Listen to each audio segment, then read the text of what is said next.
Another edition of Rockstar Interview with Sherri Johnson Coaching. Hi, everyone. I'm Sherri Johnson, your host.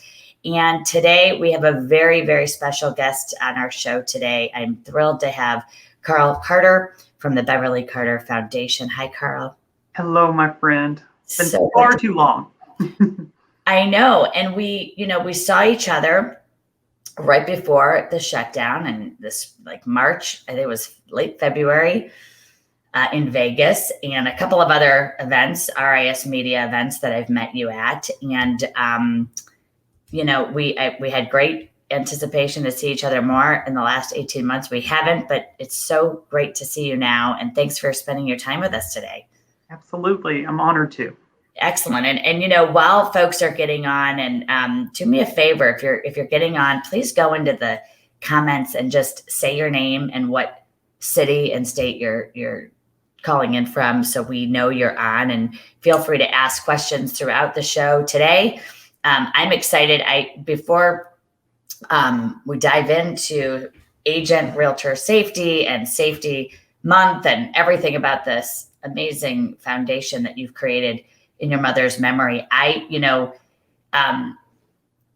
have had my license, I think it's 26, going on 26 years now. And when I got licensed, I remember having concerns. And so this is really, as a coach now, after coaching and managing thousands of people and working for a very large independent up here in Cleveland, Ohio, I know, just the degree of awareness. I feel like it should be more than a month. But while we're letting folks get back on, and here we have... so I'm going to tell you this too. So we launched a podcast that I'm excited because today's interview will be featured on the podcast as an episode of Most Important Double 5-Starred. And it will also be available on the recording. So if you are here for most of the interview or can't make it, or you're seeing parts of this, we would love you to download the podcast. It is called You Rock with Sherri Johnson, a real estate podcast. We're pushing that out onto the link for that right now. You can get that on any podcast that's out there. So we have had tremendous following. In fact, we've got almost 2,000 people in 2 months. I can't even believe this. So it's really, really exciting. And why don't we start first by, we met at some events, and I got to know you, and I said, oh my gosh, I absolutely love you, first of all, and I love what you're doing. Would you sort of introduce yourself and tell us how Beverly Carter Foundation was begun, how you've gone across the nation? It's such a tragic and amazing story that you're doing, and I would love you to share what you can with us about how you started this and the love, because your mother is an absolutely beautiful woman, as are you and your siblings. So tell everyone about this great foundation, please. All right. Well, hello, everyone. And thank you so much, Sherri, for this opportunity to share my heart and my passion. I am a realtor. I got my license actually after the tragedy that happened to our family. Growing up as a real estate kid, I always would hear mom's stories, and I'm like, you know what, mom, that profession is all yours. But here I sit. I'm located in the Little Rock, Arkansas area, and of course, I am the founder and the executive director of the Beverly Carter Foundation, which is a nonprofit that seeks to serve you. It is here for your safety. And it tragically was really kind of born out of the tragic loss of my mom. My mom was Beverly Carter, also here from Central Arkansas area, and she loved real estate, made it look so easy, and she just had such a fire and a passion for helping people. And unfortunately, my mom was targeted by two very bad people in the fall of 2014. And coincidentally, of course, during the month of September, which we do as as NAR members, we set that month aside for a special focus and redirect on the topic of safety. And so now I have this nonprofit, and there are so many wonderful people that are a part of it. And we sit and constantly think about ways that we can engage agents to think about safety and from a place of love and support, not a place of fear and paranoia and preachiness. No one likes that. And so we work every day, volunteers just coming up with ways to engage, keep safety top of mind. And to your point, Sherri, I have had the opportunity to travel to almost every state to share my mom's story, share my passion for this topic. And of course, next month will be a little bit crazy, with bouncing around the country, helping to spread the good word. So thanks again for allowing me to be here. Yeah, and I think, it's what show the tragedy has been nationally. It's, I believe, on Dateline. We know that this can happen. It does happen. It happens to agents everywhere. Just from phone calls that people get. I know I got them. I remember being in an open house, and this gentleman had come in, and I was not comfortable at all. And I remember I had something in my purse, like, either mace or pepper spray or something. It's in my purse, right? I'm not by the bag. I remember I made a phone call I made a fake phone call in my moment of being unprepared. And the best thing I could do was fake this phone call to my cousin. And I said, "Oh, good. Are you around the corner? You're on your way here." That's what I said. She had no idea what I was talking about. And I said this, I don't know what kicked in, but the guy ran out of this $500,000 house from the second floor, ran. As soon as I said she was on her way. It was one of those moments, and there were some other weird things about it, just the type of vehicle and the way the clothes that this person was wearing. But I was not okay. And I remember thinking, I need to have a better plan. I need to know, have a better exit strategy. It's one thing to say, always let people walk in front of you. It's all the things we learn when we're first licensed. Right. But why people still, this is a business where we get a phone call, Carl, we get a phone call from a complete stranger, and we go and jump and meet them in a vacant house, or any house, really. It doesn't have to be vacant. And so some of the sort of basics of realtor safety just, I feel, go out the wayside because we're all sort of Pop-Tart. I remember one of my trainers, Jackie Leavenworth, years ago, used to say, Pop-Tart realtor, it's a jump and we go and we don't stop and think and plan. And so, can we meet people at the office first? Yes. Can we get more information from them before we go and take them into homes or take them into our cars? I just think that there's so many ways that agents can protect themselves, as you said, without being fearful. That's my favorite thing you just said, is like, we can do this, guys and gals. We can do this from a position of offense and not being, yes, we have to defend and be on, but we can do it in a way that's proactive, that we have an exit plan, we know what to do, and we don't meet people when they call, And I just remember having some this is so ridiculous, but this guy called, and he had obviously been drinking, and he saw a postcard, and he was asking me about, my dating, and did this house have a hot tub? Could we go in the hot? And he's, not sober, and I'm listening to this, and it's like, obviously I'm not going to meet this person. But there's another case, where another agent from another office at my company at the time was being, sort of targeted by a single guy, and she wouldn't show him houses anymore. And she referred him to another gentleman in her office.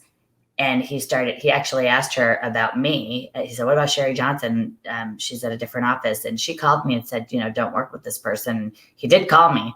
And I said I was busy, and I gave him to another gentleman in our office, and he didn't want to work with that person either. So, there are sort of these red flags. I think we all have sort of that gut instinct, right? That we feel like something's wrong, and we should really listen to that somehow, some way. And if you have questions and you're coming on, hi, Bill Woods from Youngstown. Thank you for your comments. And Missy, great to have you. If you have questions or you want to ask questions to Carl, please feel free to. That's what this is about. I love your approach about, having the talk about safety in a loving and non-fearful way. Can you sort of expound on that a little bit for everybody? Yeah, so as I've traveled and told Mom's story, and I should say, when I tell my mom's story, one, it's important to me that I'm not, there's this culture, I think, in our society that is very, that we love true crime, and there is this fear that I have, about being this one man, true crime show. And so it's been very important to me from the offset that when I tell my mom's story, that I tell it in a way that is teachable, actionable, that we can apply to our business to keep us safe, to keep what happened from my mom from ever happening again. But as I've done these events, I have quite often been paired with, other facets of training. Safety, just another, you just listed off a lot of the safety tips that we hear so often. And there is this mindset, I think, that in order to change and reshape the behaviors of agents, that we just have to scare everybody to death. And that's how you get people to act. And I strongly disagree. I do believe that there is power in a story. I think stories compel us to act. I think stories give us the opportunity to, when told properly, they give us the opportunity to see ourselves in that. And so that's really where I come from. And, so often when I'm when I'm talking about agent safety, I'm doing it from the perspective of my precious mom. And so it's important to me in representing her that it is, it's uplifting.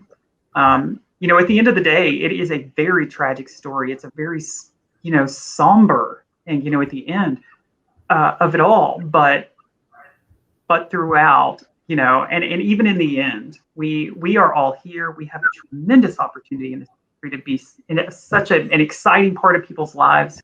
And our wonderful clients that are 99.9% of the people we work with, they deserve our excitement, our enthusiasm, our love and support, and we can't do that if we are afraid. So all that to say, we like to do it from a positive, from a place of love, and to help people, keep out of as best we can, keep out of those baddies.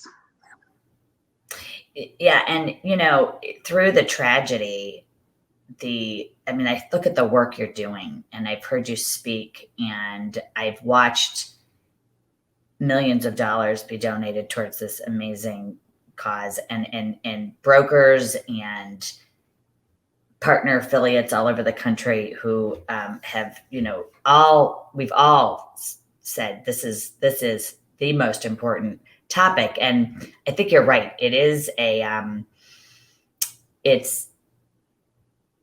it's one of those topics that, first of all, I think people think isn't going to happen to them, which is sadly not the case at all. We always have to be aware of our surroundings. We have to be aware of our surroundings, whether you're a real estate agent or not. I mean, it's like, and so I think, just sitting in a parking lot texting on your phone can be dangerous if you're sitting there and you're in a dark parking lot and you're not even showing a house. So I think when the topic of it does sort of have that perceived notion of that won't happen to me. And, I know what I'm doing, or I have a plan, or some of I almost feel like some of the precautionary things we're doing, some are great and some are the scare tactics. I think I've seen them both.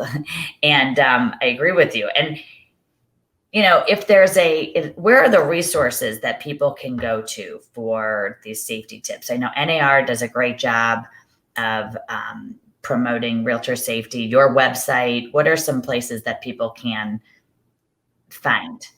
So from the Beverly Carter Foundation standpoint, if there's a spot on our site, that I love to direct people to, it's like once you go to our page, beverlycarterfoundation.org, there's a training tab, and then there is a specific part under that training tab called downloadable resources. And it's there that you can pull down one pagers per topic. And so this is not only a good opportunity for you personally, but if by the time, if you are that person clicking on that link to pull those resources down, yes, then you are a leader within your brokerage, and you can share those. You can take one, each downloadable resource can be a topic at your sales meetings. And then so that's my favorite part of our website. Sherri, you said it. I mean, NAR has, I will say, even from a year ago, they have upped the safety game. Their, I don't know that, their website prior to about a year ago was, from a safety standpoint, was a little hard to navigate. There's a lot of stuff. How do you get, what's good, what's fluff, what's, and so I will say, if you have not been out there in the past year, check it out. It's so well organized. Regardless of your role, there's something for everyone. If you're an agent and you want to get the word out about safety to your clients, about how they can stay safe, how you can stay safe. If you're a broker owner, how you can keep your brokerage safe. There really is all facets of safety out there. So those are a couple of really, really good starting points. And your website, just to start with, I do want to talk about your website, because your website, first of all, has this fabulous, this is Beverly Carter. We recognize her. We honor her. And I can tell you this story is gut wrenching, but it is so impactful. And the fact that you have devoted yourself, I just have to say, you got your real estate license, which I don't know. You're not practicing real estate at all, are you? Well, I've done a whopping 4 transactions this year, so I need to take you up on your coaching. Well, you're so busy. You're so busy changing the real estate world, and probably that's, I think, a better use of your time. But yes, of course, you can have all the coaching you want from us. When I go to your website, you can make tax deductible donations. You can take the courses. If you're an agent, if you are, maybe you're one of the leaders in your local boards, you can be an advocate for realtor safety, change in, not just change, but awareness. And, it's about as much opportunity that you can take this. And if you're a manager, the entire month of September, right? Every sales meeting, every week, have as Carl said, go ahead and take the downloadable training documents that are available right here. Your company, if you are managing a brokerage, whatever size of agents or how many offices or however you are across the country, it is really up to all of us to take a more active role and spend, I think, more time than just once a month once a year, 1 month out of the year to talk about this, especially if you're a new agents, seasoned agents, all of us. This is a non-discriminatory situation we're dealing with. It doesn't matter. This happens to men. This happens to all age women. It doesn't matter. This is really a equal opportunity case of danger for everybody. It's not, agents do get targeted. I know that, but I also want to tell you that you can't say, oh, that's not going to happen to me, because it does. And this is the most important thing we do. I remember thinking, locking the door, this is another free tip here that I remember doing. And I tell everybody, locking the front door of an open house when you're going to go shut the house down.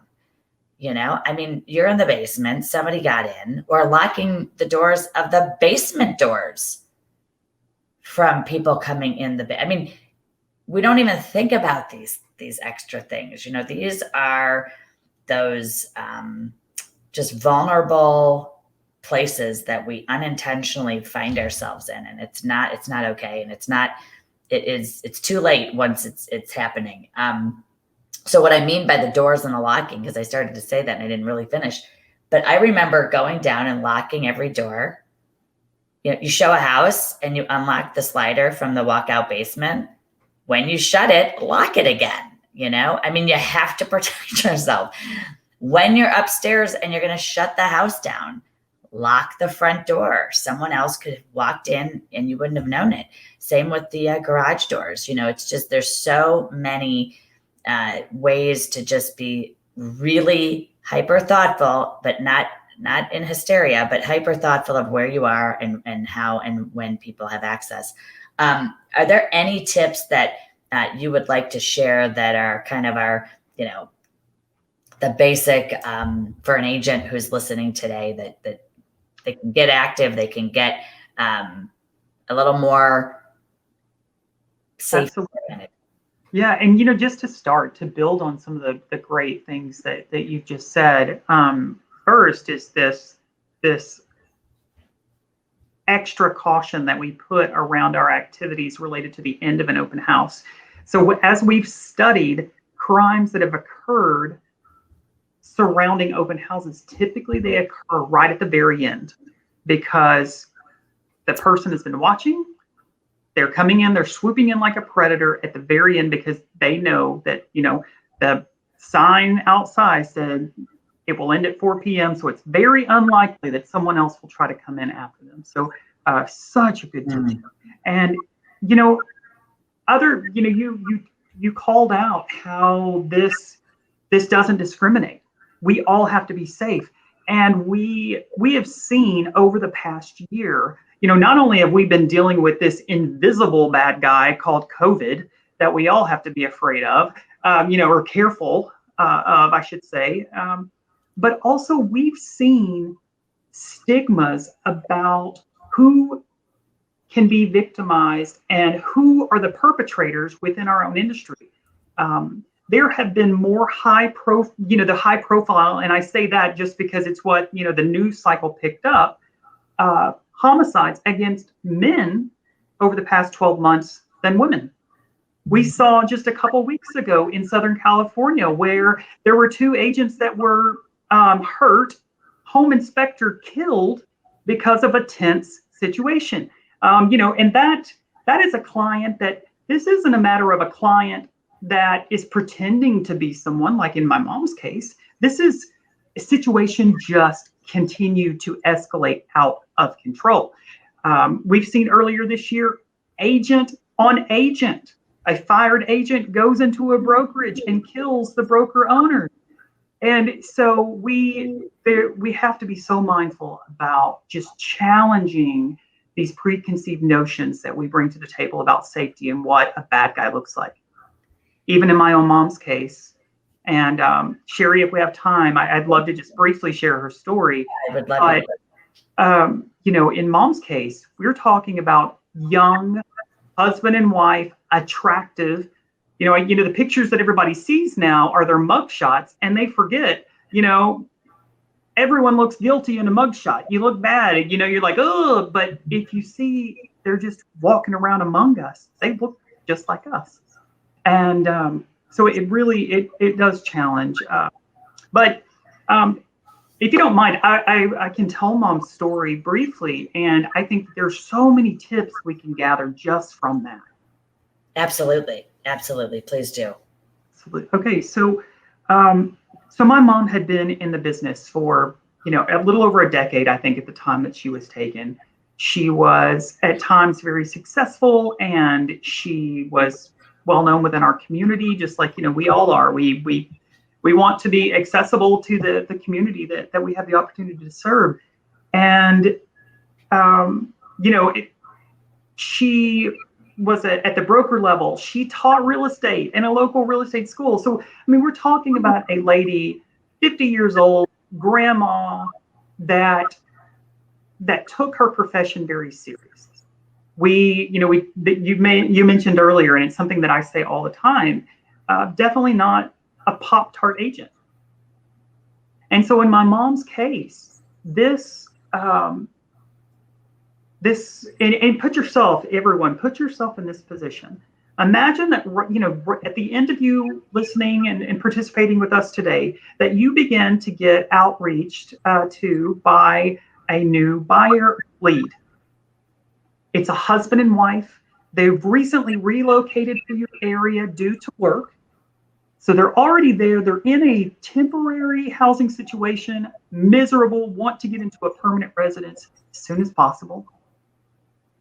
My mom, and perhaps you use a client profile sheet to make sure that you ask all the same questions. You treat everyone fairly. You have your documentation, and you write down the names that they give you, the phone number that you're interacting with, the email addresses that they've given you. You find out also the types of properties that they're interested in.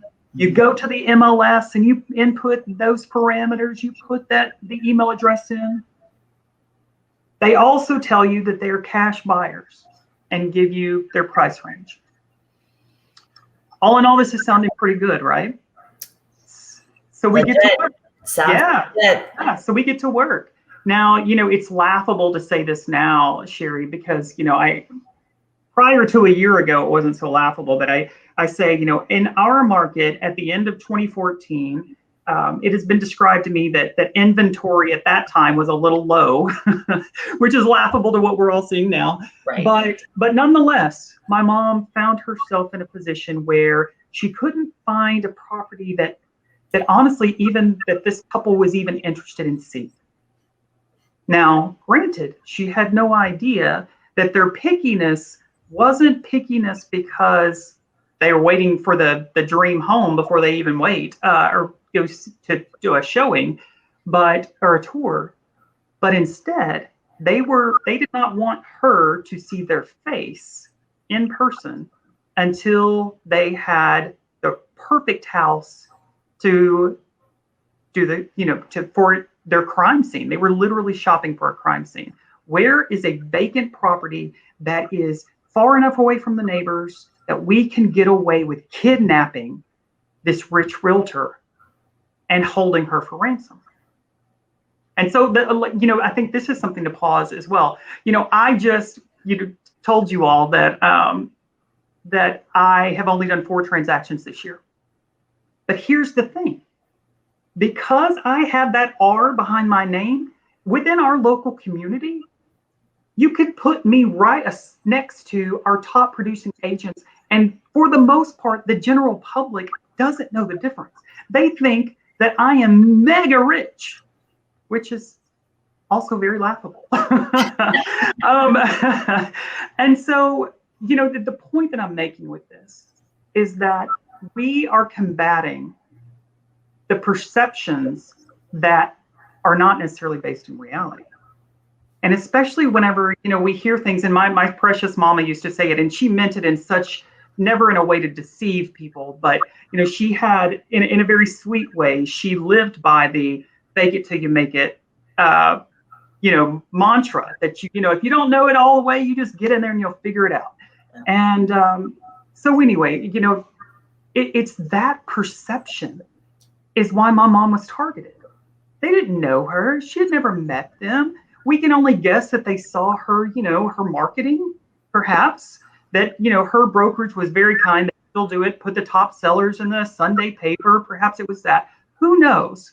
But we know based strictly upon publicly available information, whether that was her marketing, We do know from the search history on their laptop that once she got in their sites, they did Google searches. They went to her Facebook profile, which was 100% public, as most of ours are. Mine is too, because we want people to be able to find us and interact with us.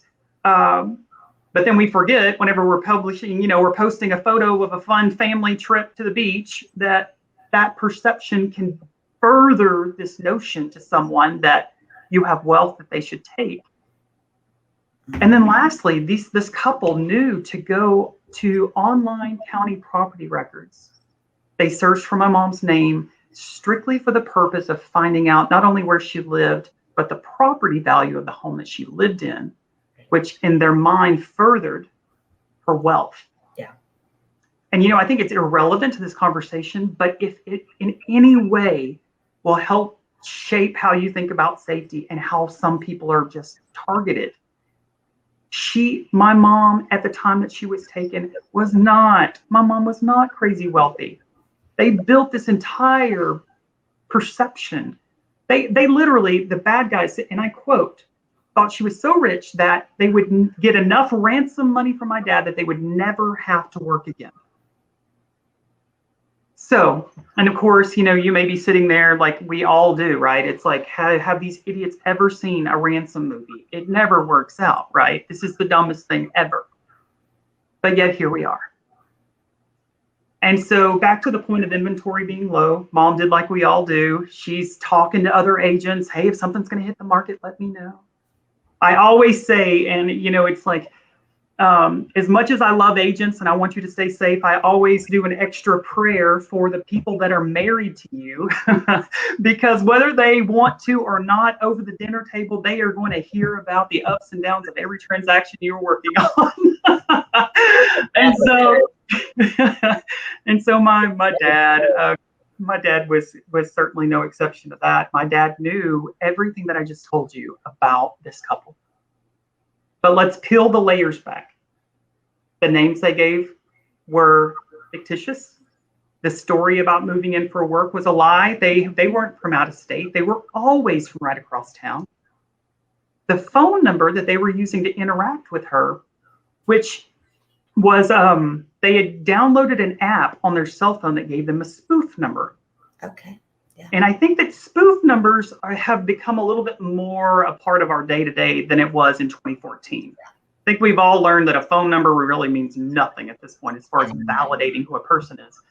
And their phone number, the area code matched the state that they said they were moving from. Now, and then they also, and this is a reminder to everybody, not only is a phone number not so good to verify the identity of a person, but neither is an email address. They took those fictitious names to a free email provider and created email addresses with those names. And I think it's likely multi-level that how they were able to deceive my mom with the phone number, the email address, and the fact that she's talking to a husband and wife. That's exactly it. I have to pause you there because Absolutely. When you said it earlier, it didn't, when you explained that they were a couple, as soon as you said that, it raised the hair on the back of my neck, because I went, that's what made it so legit for me. Absolutely. And for your wonderful mother, because you don't think that strategically on their part, along with everything else fraudulent of all this entire story, for whatever reason, there's a perception that just because someone's a couple, that they're not bad. Exactly. And that's what I didn't, until right now, and I've heard you tell this, and every time I think, yes, the couple piece of it so go ahead. I just wanted to pause on that to really sort of, you just said, it's like the fact that they were a couple, and then all this other sort of legitimate information, being a couple sort of takes away the weirdness of they're not dangerous, but clearly they were. Yeah, absolutely. And I'm going to come back to that point in just a moment. But so, ultimately, my mom ended up getting a call from husband bad guy, if you'll allow me to call him that. It sounds very elementary, but it kind of goes off the rails if I start calling him by any other name, as you can imagine. But so husband bad guy ends up calling my mom with a request to see the house. So on their own, they had found the perfect crime scene. House situated out rural area on half-acre lot, no close neighbor. House has been vacant, foreclosed upon for a very long time. And so we got that side of it. But alternatively, you also have the fact that this house, even in its state of disarray, was still in commonplace for my mom. This house is situated within the community that my mom lived. This house sits on the same lake that my parents, their house sat on. Any given weekend, we'd be out floating behind this house. Just a few houses down from this house is where the pastor of my mom's church still lives to this day. And so you can't help but wonder how often our situational awareness, we let the guard down because they're like, this is my community. People don't even lock their doors. This is fine. I drive these streets every day. And so,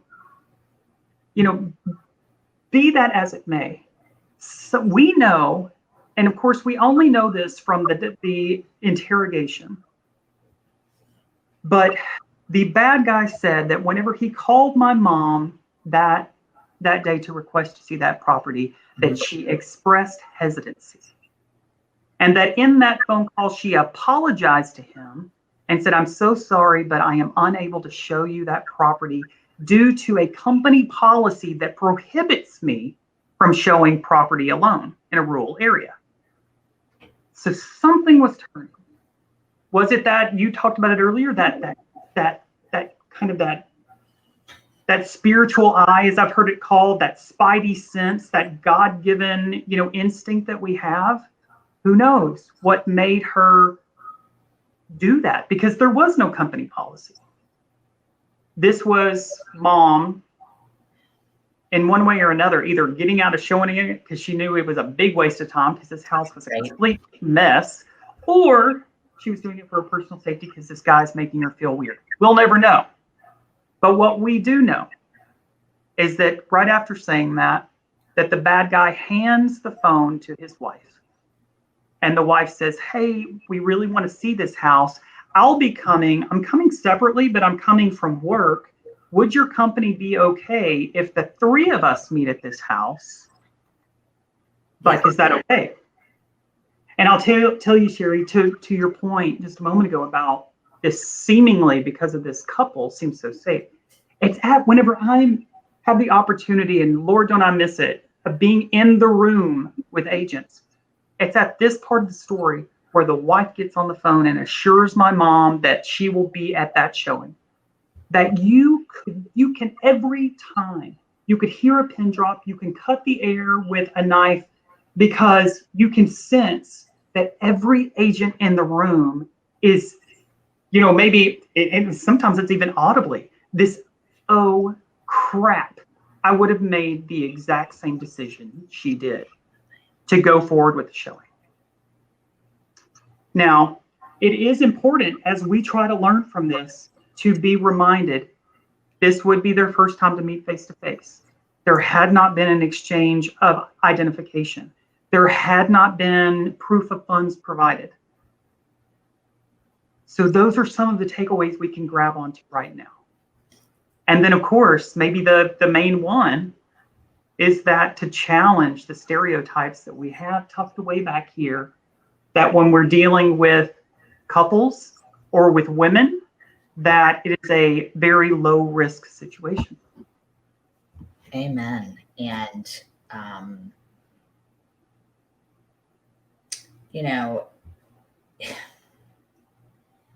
everyone listening and those listening after this has been broadcast, how many of us would have rethought that? And the fact that she said it, and and then the other person, bad guy woman, gets, or bad guy woman, I'm going to call her bad guy woman, gets on, and then persuades, by eliminating that fear of, it's not just one person, I'll be there too. And you just said it, just because someone's a couple or because they're a female doesn't mean they're good. Right. And I have to be honest, I don't know what I would have done in that. And I also, I think I would have thought I'm with 3 people and done the exact same thing. Having, it's the awareness is so much more now. I hear agents, I'm so grateful to hear agents say, I bring someone with me to showings. I bring my spouse, I bring my husband, I bring somebody, and that is, I think there's just power in, having that separate second person with you, whether they're at the open house or sitting with you at the open house, or they are on the showing with you. So these people, you were able to find out this sort of information. I don't know, the ransom and the kidnapping, you're right. It's so far-fetched and it's so ridiculous, but at the same time, the profiling of, they think, all these agents make probably twice as much money as we all make, right? I mean, that's right. They have this perception that you're making 7% on 6% on $500,000 or $300,000, and looking up tax and legal information of where you live. And as they said, and this brings, it gives me chills too, that they never thought they'd have to work again because they'd get ransom for this, so the kidnapping is on purpose for a ransom. Right. In addition to that, it's, I want to point out, they had not been seen before because their parameters were so narrow that they intentionally had narrow parameters, because that way, we can't see those 3, but keep looking. And how long was the conversation with, how long was the interaction with these folks before that showing took place? It's one of the more upsetting parts too. This was almost 2 weeks of conversation, of back and forth. So, I think that so often we have the misnomer that crimes against agents are just crimes of opportunity. They're just driving along, they see an open house, but so unfortunately, what we see in looking at crimes is that it is predatory behavior. They see an opportunity and they just like a predator, they try to make sure that they can, to pounce and to get away with it. And, I'll tell you, it other things that are so just upsetting that we can learn from my mom, but it's also upsetting because she did so many things right. Such as, that day before she went to show that house to them, she told my dad where she was going. Okay. And so when she didn't come home that night, my dad knew where she had been, the house that she would be showing. Mm-hmm. And because it was within their community, it was really easy for my mom to say, hey, this is where I'm going to be around the lake over at that house. And then another thing too is that my mom, and I found this to be so standard that we don't even have to talk about it, they're really from a safety perspective, but my mom had a personal security process that she kept. She never showed property with a purse on her shoulder. She all the time left it locked in her car. She talked to me about it before, not only from a safety perspective, but just because she didn't want it in the way a lot of times. And I find that so many ladies that I talk to have, the way that they do things, a set way. But, unfortunately, that by doing that, and the bad guys, their plan, how they would get ransom wasn't going to be like you see in the movies, where it's the unmarked bills in a briefcase at the town square. They thought that they were really doing something smart. So they were going to record my mom with videos on their phone, send them to my dad through this spoof number, telling my mom telling my dad in her own words to push all of this wealth into accounts that were accessible via cards that were in my mom's purse. But this bad guy, which I should say, because I think this is another important point. Sherri, we might be talking all afternoon. I need to wrap it up here. But you're good. I at that showing that day, and I haven't gone into this, but I think it's important, and that is the wife ultimately didn't show up to the house.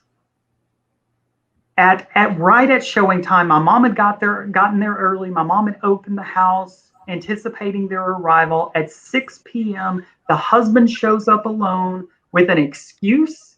And then also, in parallel, my mom begins receiving text messages from the wife, apologizing, saying she had gotten caught up at work.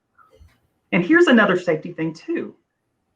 This house, because, bank owned, foreclosed, been out there forever, very poorly represented online.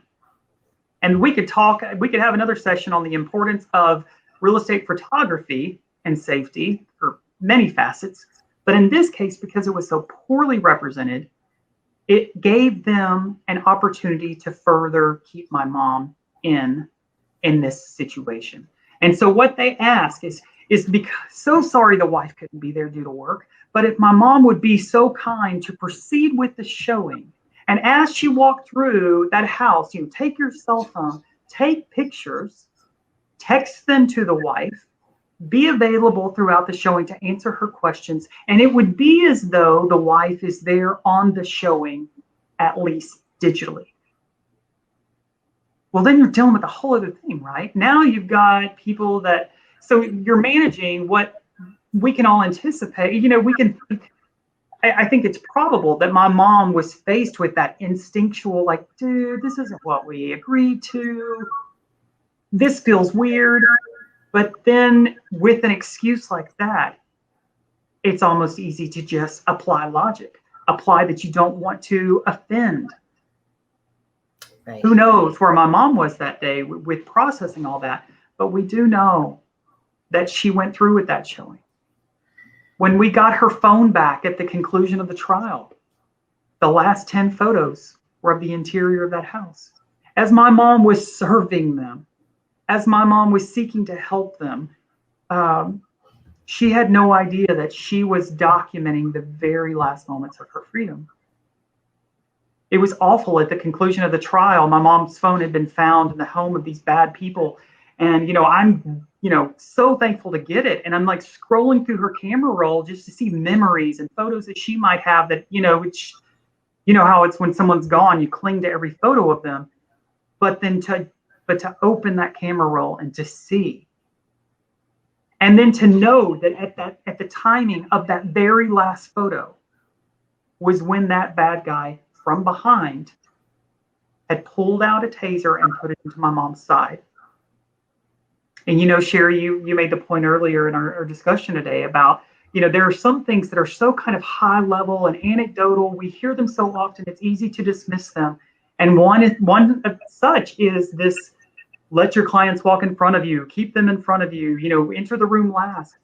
But then you hear stories like my mom, and it's like, that is why we bring it up, because you do need to keep people in front of you. So,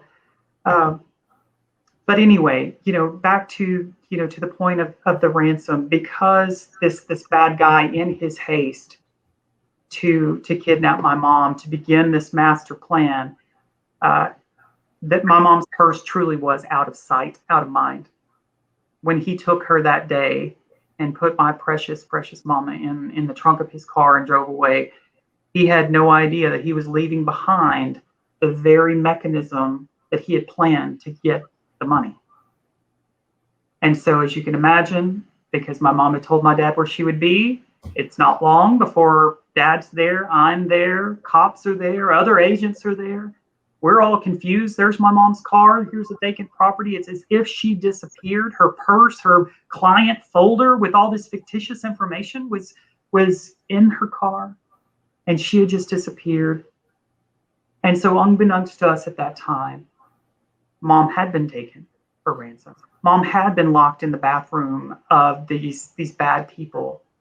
They had freaked out and realized they didn't have the purse. And the bad guy came out to the house that night while we all stood there confused and trying to figure out and try to be optimistic about what might be happening. Trying to come up with real estate scenarios based upon our limited knowledge of real estate that we only had from hearing Mom's stories about her transactions, to formulate real estate scenarios from signing contracts to whatever that made her okay. And having no idea then that the bad guy actually came back to the scene of the crime right there by us. He was stopped and questioned by a detective about his knowledge of the disappearance of a local real estate agent. He denied it, of course, fled the scene. And like so many of these bad guys, it's like the blue lights are the reminder that they are idiots and that their plans are idiots. They don't want to get caught. In his case, he was a 7-time felon. He didn't want to go back to prison. And so they quickly switched gears and adapted their plan to go from kidnapping and ransom to just kidnapping and let's make this go away. And so they made the awful, awful choice to end my mom's life. And, due to, just their own ignorance and, the breadcrumbs that they had left for detectives, these bad people were found. These bad people went to trial. These bad people are in prison now. And if there are things, and just to close Mom's story, that I really just would love for you to walk away with, is to strip people of their anonymity.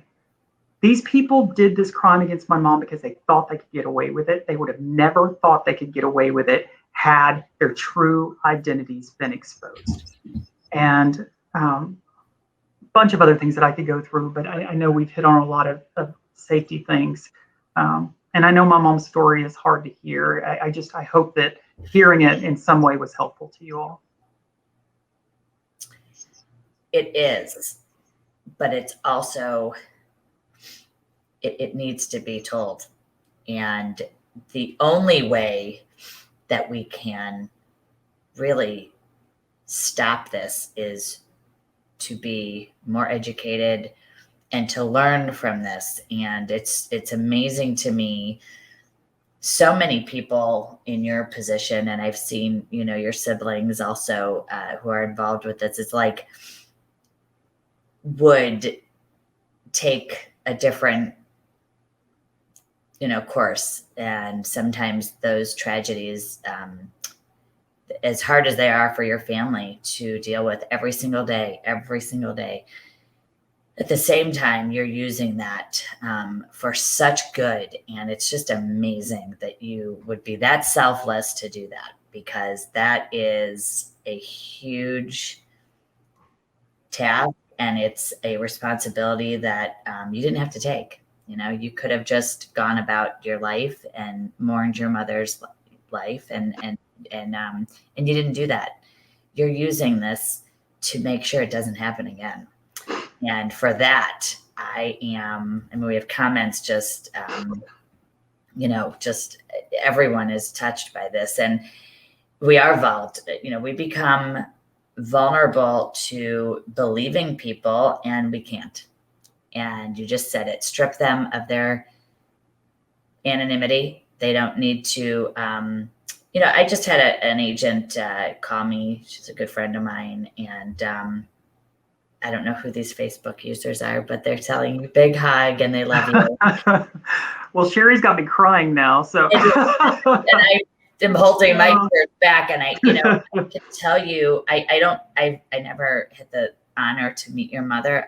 She's so beautiful inside and out, and I feel like I just the connection of being an agent and how you tell the story and all of it. I mean, we have this sort of real estate realtor bond with each other, all of us. And, we don't know her personally, but because of you, we do. And because of you, we can really learn, and we can share that with other people. And that's the biggest takeaway. That's why I wanted you on this show. That's why I want you to be exposed to more and more agents and companies around the country, because this is the most tragic story. And there are so many others. There's so many others that happen. And this one that just happened with, as you brought up, and it didn't even occur to me to think about that, with the home inspector who was killed because of a client's.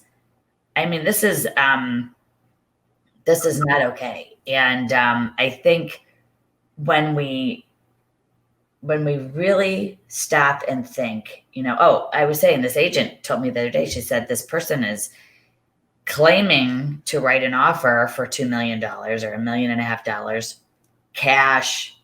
They claim they're this person, and it's like every agent has been called by this person, and it's a female, and it seems legit, and everybody wants $1 million sale, and you're going to hoop jump. And I call it hoop jumping. You jump how high, the Pop-Tart thing. And it's like, stop and think this through, and ask more questions and get their ID and have them meet you at the office for a consultation appointment and run the Google search on them. It's okay to do.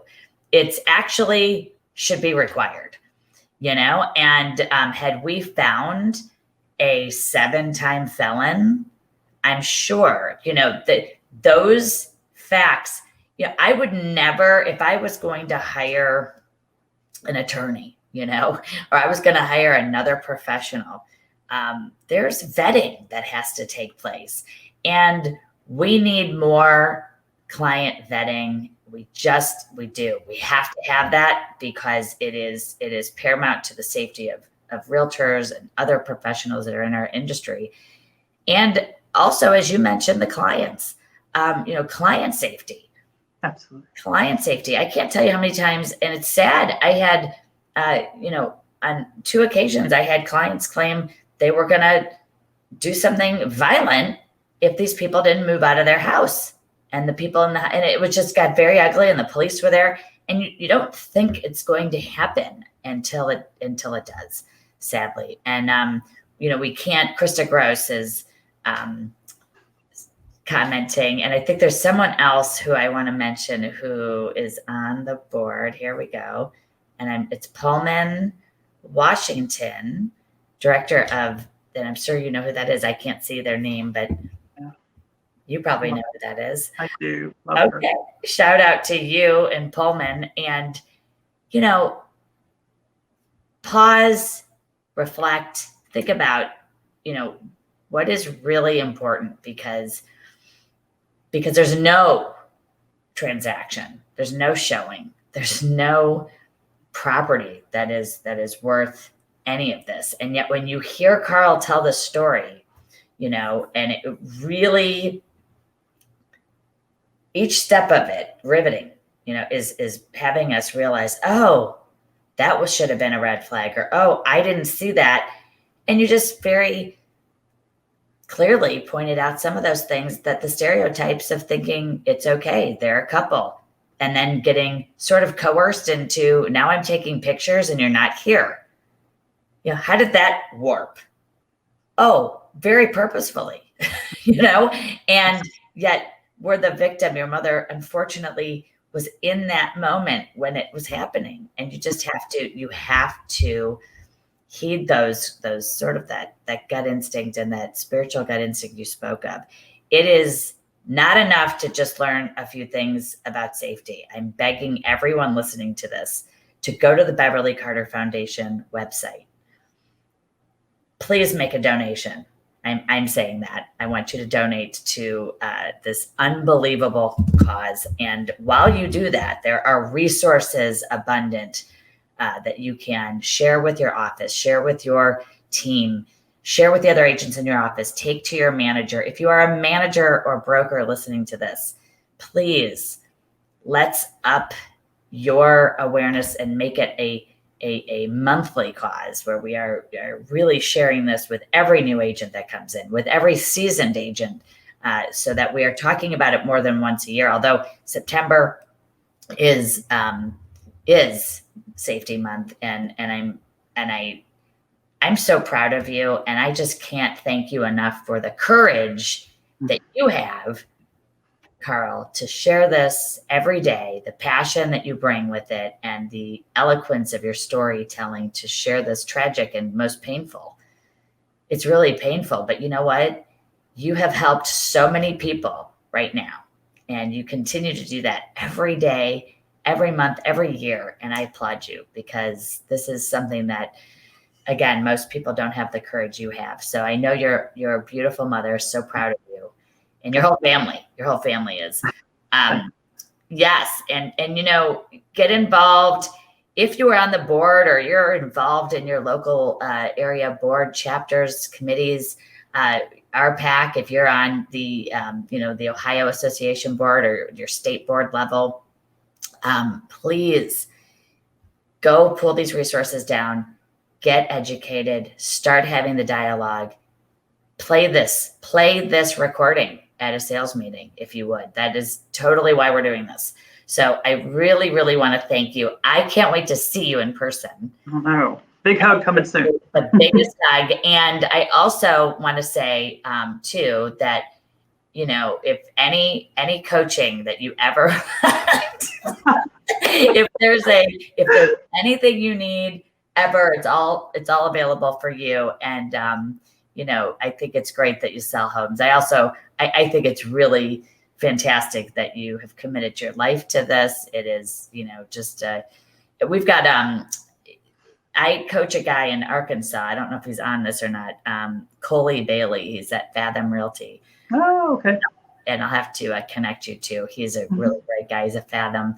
We have a couple other people in Arkansas. I'm drawing blanks, but it's like we have a love for the Beverly Carter Foundation, and most especially for you.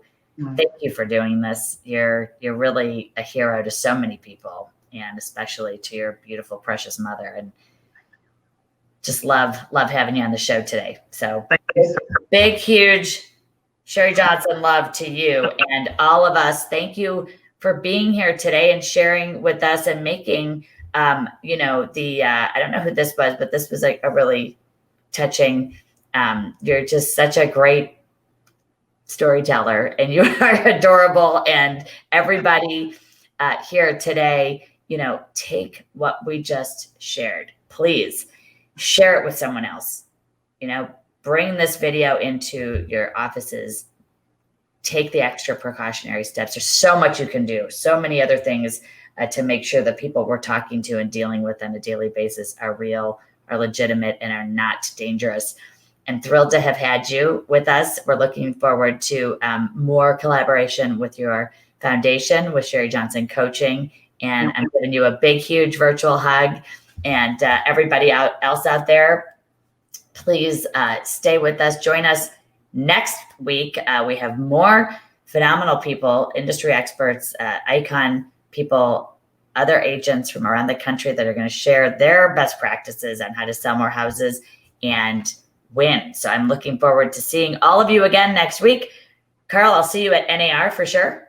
Absolutely. Okay, my friend, you are the best. I love you to death. Thanks, honey. Bye, everybody. Take care. Bye, everyone. Thanks.